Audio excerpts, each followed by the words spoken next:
অনেকেই জানতে চাচ্ছেন নুরুল হক নূর কি মন্ত্রী পরিষদে জায়গা পাবেন কিনা। ব্যাপারটা হচ্ছে নুরুল হক নূরকে কেন মানুষ ভোট দিয়েছে। তাকে কিন্তু তার অঞ্চলের মানুষ এমপি বানানোর জন্য ভোট দেয়নি।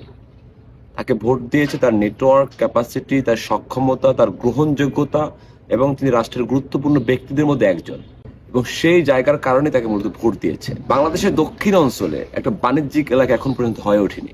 একটা পৌরসভা যেখানে মনে হচ্ছে যে একটা সাধারণ শহর, কিন্তু একটা পৌরসভার যে একটা শহর থাকা উচিত, সেই শহরটা দক্ষিণ অঞ্চলের খুবই একটা কম।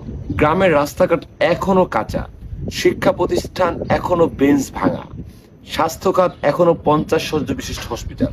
যেখানে মাছিরা থাকতো, মশা মাছিরা থাকতো, তাদের আতঙ্ক হয় যে এত ময়লা কেন। সেই জায়গাগুলো এখনো দক্ষিণ অঞ্চল রয়েছে, যেটা নুরুল হক নূর নিজে নির্বাচনে ভিজিট করেছে।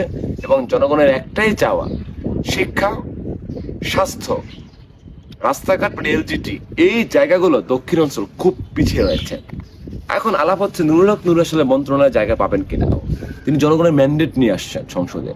জনগণের ম্যান্ডেট নিয়ে যে ব্যক্তি সংসদে আসবে তার ক্যাপাসিটি, যোগ্যতা, সাহস, সততা আরো দ্বিগুণ বেড়ে যায়, যেটা নুরুল হক নূরের রয়েছে। এখন আলাপ আসি, নুরুল হক নূর বাস্তবিক অর্থেই রাষ্ট্রের জন্য একটা গুরুত্বপূর্ণ ব্যক্তি। সেটা আজকের নয়, সেটা সেই 18 সাল থেকে। এবং সেই জায়গা থেকে নুরুল হক নূর বিএনপির জোটের সাথে সম্পৃক্ত রয়েছেন। এবং বিএনপি যে একটা কোণঠাসার মধ্যে পড়বে আগামীতে সেটা সত্য। কারণ জামাতের একটা বড় গোষ্ঠী যারা রাষ্ট্রের এই যে একটা বৈধ নির্বাচন হয়েছে, জনগণের ম্যান্ডেট যে বিএনপি ক্ষমতায় যাচ্ছে, সেই ম্যান্ডেটকে তারা অস্বীকার করতেছে, ইতিমধ্যে শুরু হয়ে গেছে। এবং বিএনপিকে বড়ভাবে একটা চাপে রাখবে জামাতের গোষ্ঠীরা, এটা দিস ইজ ট্রু। তো সেই জায়গা থেকে নুরুল হক নূর সেইটা সামলানোর ক্ষমতা রাখে। নুরুল হক নূর সেই ক্যাপাসিটি তার রয়েছে। আমরা ইতিমধ্যে আমাদের ইন্টারনাল আলাপ থেকে আপনাদের কাছে শেয়ার করছি, নুরুল হক নূরকে শিক্ষা মন্ত্রণালয় অফার করা হয়েছে। এবং এই মন্ত্রণাটা তিনি বেশ কিছুবার তার পূর্বের বক্তব্যের মধ্যে তিনি শিক্ষা খাত নিয়ে কাজ করতে চেয়েছেন বলে তিনি উল্লেখ করেছেন। এবং তিনি ঢাকা বিশ্ববিদ্যালয়ের ইংরেজি বিভাগের শিক্ষার্থী। তার মধ্যে শিক্ষার্থীদের যে চাওয়া পাওয়া, শিক্ষার্থীদের মান উন্নয়ন, এটা খুব কাছাকাছি থেকে তিনি দেখেছেন, অন্য নেতারাও দেখেছেন। কিন্তু এটা হচ্ছে এই যে জেনারেশন, এই জেনারেশনটা সে খুব ভালোভাবে ক্যাপচার করতে পেরেছে। এবং তিনি ছাত্রদের প্রতিনিধি ছিল, ডাকসুর ভিপি ছিল।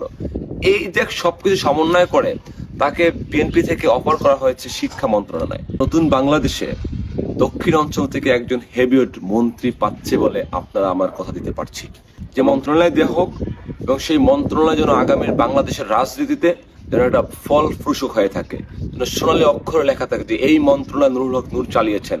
যেই মন্ত্রণালয় থেকে বাংলাদেশের সকল সেক্টর রয়েছে সেই মন্ত্রণালয়ের আন্ডারে, সেই মন্ত্রণালয় মান উন্নত কাজ হয়েছে, গ্রহণযোগ্য কাজ হয়েছে, প্রশংসনীয় কাজ হয়েছে, যেখানে কোনো দুর্নীতি হয় নাই। আমরা বিশ্বাস করি নুরুল হক নূরকে আমরা কাছ থেকে দেখছি, কাছ থেকে কথা বলছি, কাছ থেকে পরামর্শ দিচ্ছি। সেই জায়গা থেকে নুরুল হক নূরকে যেই মন্ত্রণালয় দেওয়া হবে, আমরা আশাবাদী বাংলাদেশের সকল মন্ত্রী থাকবে, সেই মন্ত্রী দেব অন্যতম মন্ত্রিত্বের জায়গা থেকে তিনি সেটা প্রশংসার দাবিদার হবেন বলে আমি বিশ্বাস করি। এবং সেটা সময়ের সাথে সাথে আপনারা দেখতে পাবেন।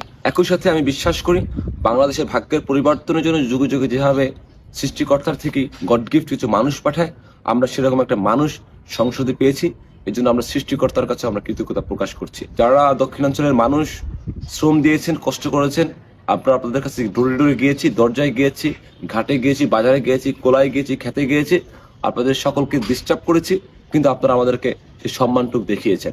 এই জন্য সকলের প্রতি আমরা কৃতজ্ঞতা প্রকাশ করছি। ধন্যবাদ সকলকে।